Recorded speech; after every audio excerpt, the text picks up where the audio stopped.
Bien, ahí veíamos qué es lo que piensan muchas personas en la calle. Vamos a seguir conversando a propósito de la jornada de ayer en la Convención Constitucional, la primera votación en el Pleno, pero también lo que se viene hoy en la deliberación del informe de formas de Estado. Para ello, estamos con el coordinador de la Comisión de Sistemas de Justicia, Cristian Viera. ¿Cómo está, Cristian? Buenos días.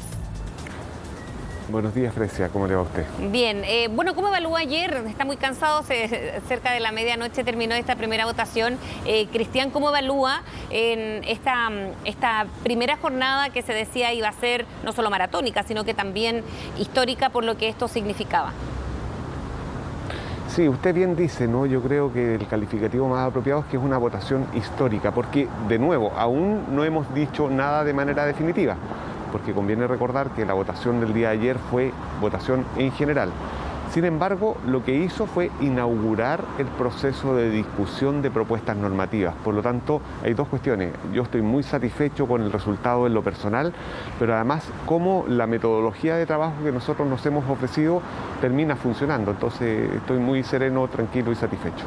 Hay 16 normas del sistema de justicia, Cristian, que se aprobaron y 2 que no. ¿Qué va a pasar con ellas? Porque esto se retoma mañana, jueves, como para hacerlo explicativo también y que se vaya entendiendo, y luego entramos a la jornada de hoy. ¿Le parece? ¿Qué va a pasar con las 14 que se aprobaron ayer y qué pasa con las 2 que no? Bien, el proceso de discusión de las propuestas normativas tiene dos momentos. Una votación en general, que podríamos decir es el momento en que nosotros decimos sí, esto lo vamos a discutir, y pasa al segundo momento, que es la votación en particular. La votación en particular de las normas es una discusión más fina, más en detalle, tanto así que incluso nosotros podemos votar por párrafos, que se llaman incisos, ¿no? Podemos dividir las normas, cosa que no ocurre en la votación en general. Pero a su pregunta, ¿qué pasa con las normas que fueron rechazadas? Conforme a nuestro reglamento, estas normas no quedan excluidas, vuelven a la comisión para que sean objeto de mejoras. ¿Mejoras por qué vía? De indicaciones. Y es necesario preparar un nuevo informe con aquellas propuestas que fueron rechazadas en la votación en general y también en particular. Entonces, con la preparación de ese segundo informe, vuelve al Pleno y el Pleno tiene que volver a votarlas.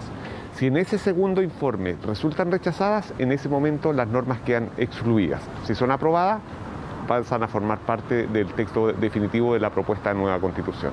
Y ahí va tomando forma, que era lo que decíamos, cuando se rechaza se pueden hacer estas indicaciones, ¿no? Pero ¿en cuánto de esto pueden tener acuerdos previos? Porque ahí entramos también en otro tema, Cristian, que tiene que ver con quizás el tema de los plazos, de cuántos acuerdos se llegan antes. Había en algunos constituyentes de otros sectores de la derecha, por ejemplo, decían que no se habían movido en algunas normas no aprobadas ayer de una ideología relativamente radical. Entonces, ¿cómo se mueven o cómo se van alcanzando postura para alcanzar a tener la votación estimada? Ya, tiene varias puntas su pregunta, ¿no? La primera, por cierto que hay conversaciones previas, ¿no? El diálogo político también se hace en las conversaciones que vamos teniendo con otros colectivos para intentar llegar a acuerdos. Pero la pregunta de fondo que usted me hace, ¿no? En torno a la ideologización aparente de algunas propuestas normativas. Yo quisiera decir con esto que en general esa opinión está cargada también de una determinada matriz ideológica, no parte sino de una a priori.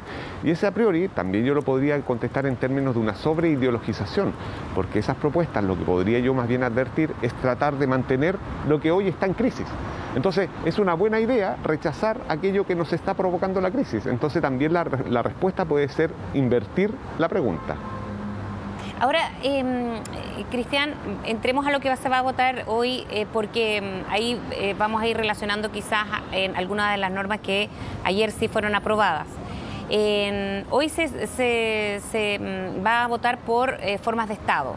Y ahí ya también había adelantos en cuanto a algunos acuerdos quizás alcanzados, los artículos que pueden ir pasando. Ahora, son más normas que se van a aprobar hoy respecto de ayer, ¿no? O sea, me refiero que esto podría ser un poquito más largo quizás.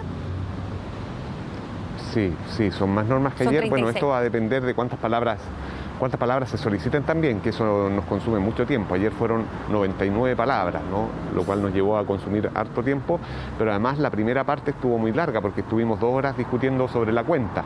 Entonces puede que no terminemos tan tarde, pero al mismo tiempo puede que sea más largo el proceso. Pero aquí conviene señalar una cosa previa, forma de Estado. ¿Qué es eso, la forma de Estado, no? La forma de Estado responde a una pregunta que es ¿cómo se organiza el poder?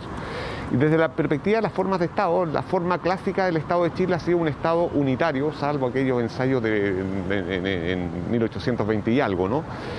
Estado unitario, un centro de impulsión política. Y una de las crisis que tiene el Estado unitario es que tiende a la centralización administrativa, ¿no? Que la organización del poder se hace desde el centro. Esa es la caricatura que siempre nosotros escuchamos, todo se hace desde Santiago. Bueno, lo que surge de la propuesta de la Comisión de Forma de Estado es una nueva forma de Estado, a proponer, que se llama Estado regional autonómico. Esto es muy propio en algunos países como Italia o España, ¿no? En que el poder se descentraliza, pero no al nivel tal de un Estado federal, pero sí tiene mayores niveles de competencias territoriales, pero también económicas en los territorios, ¿no? Por lo tanto es una fórmula muy novedosa, pero además tiene una declaración en el artículo 1, 2 o 3, no me acuerdo bien, que es el reconocimiento que Chile es un Estado regional plurinacional. Entonces ahí se conecta con lo que discutíamos ayer del pluralismo jurídico, o sea, cómo la fórmula política del Estado plurinacional tiene también consecuencias en el diseño de la orgánica constitucional.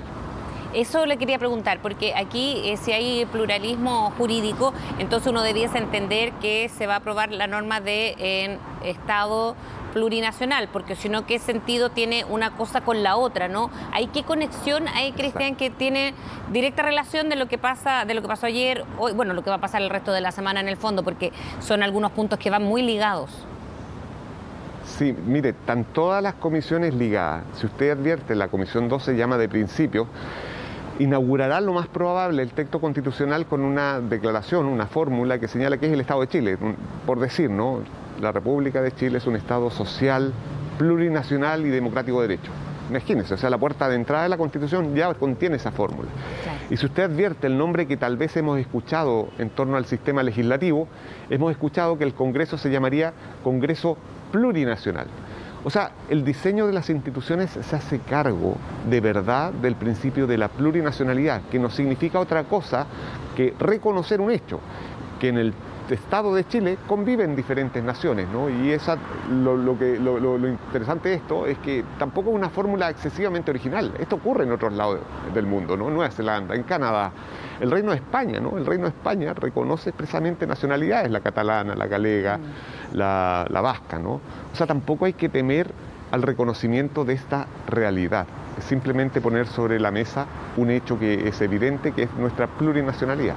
Claro, ahora los artículos, volviendo a lo que se votó o lo que no se rechazó ayer, Cristian, los 2 artículos rechazados, el 4 y el 8, que era sobre la posibilidad de remover a los jueces, y la otra, los efectos de las resoluciones del Sistema Internacional de Protección de los Derechos Humanos sobre la cosa juzgada en Chile, lo estoy leyendo textual. Eso, ¿usted se esperaba que esto pudiese ser rechazado? Le pregunto porque por lo menos la remoción de los jueces fue tema de discusión y debate cuando se instaló. Entonces, ¿era probable y qué posibilidades hay que se muevan aquí posturas como para que pase, ¿no? Después finalmente como un artículo para que vaya a la Constitución. Ya, 2 cosas. Vamos con el artículo 4. Vamos. El problema del artículo 4 no está con la posibilidad de remoción de los jueces. La inamovilidad es garantía de independencia judicial. Es un buen principio y es un principio clásico de los órganos jurisdiccionales. El problema de esa norma estaba en el inciso segundo, en la primera parte, cuando establecía que los jueces durarán durante un determinado tiempo. ¿Por qué surge esa redacción? Porque efectivamente va a surgir una propuesta que se va a votar en la siguiente semana, que parece ser que las y los ministros de la Corte Suprema tendrían un plazo de duración, 12 años, y que es una propuesta muy razonable por lo demás, pero no el resto de los jueces. El punto está en que como había quedado esa redacción, se podía abrir la puerta a que todos los jueces y juezas pudieran tener un plazo de duración, lo cual no es una buena idea. Por lo tanto, tampoco es tan dramático que se haya rechazado, porque puede ser mejorado sobre todo en esa parte que podría generar problemas interpretativos, ¿no? Entonces, por cierto que va a salir una mejor norma. Pero en el caso del artículo 8, el problema no está en lo que usted señala, que es el valor de las sentencias internacionales y la cosa juzgada, porque eso ya está ocurriendo en el país, ya está ocurriendo. De hecho, el año 2019 la Corte Suprema sacó una declaración a propósito de una sentencia de la Corte Interamericana que condenó al Estado de Chile, el caso Norín Confisco, que es una sentencia del año 2004 que condenó a unas determinadas personas, en que se hace cargo de este problema. O sea, es simplemente señalar en la Constitución que la cosa juzgada, tratándose de sentencias del sistema de derechos humanos, efectivamente puede ser revisada como hoy está ocurriendo. El problema del artículo 8, que también es un problema razonable, estaba en el inciso primero, en lo relativo al imperio, porque ahí se entregaba la posibilidad, producto del pluralismo jurídico, y ahí hay que buscar la mejor redacción, poder ejecutar las resoluciones judiciales con la fuerza de imperio a otros órganos que no necesariamente son aquellos establecidos por la ley. Entonces, efectivamente es una oportunidad para mejorar la redacción del inciso primero. Ahí es donde radica el problema, bien, no en el inciso segundo. Bien, clarísimo. Cristian Viera, muchísimas gracias por haber hablado con nosotros. Vamos a quedar, por cierto, muy pendientes de lo que pase hoy día también en la votación ahí en la convención. Que tenga buenos días. Muy bien, hasta luego.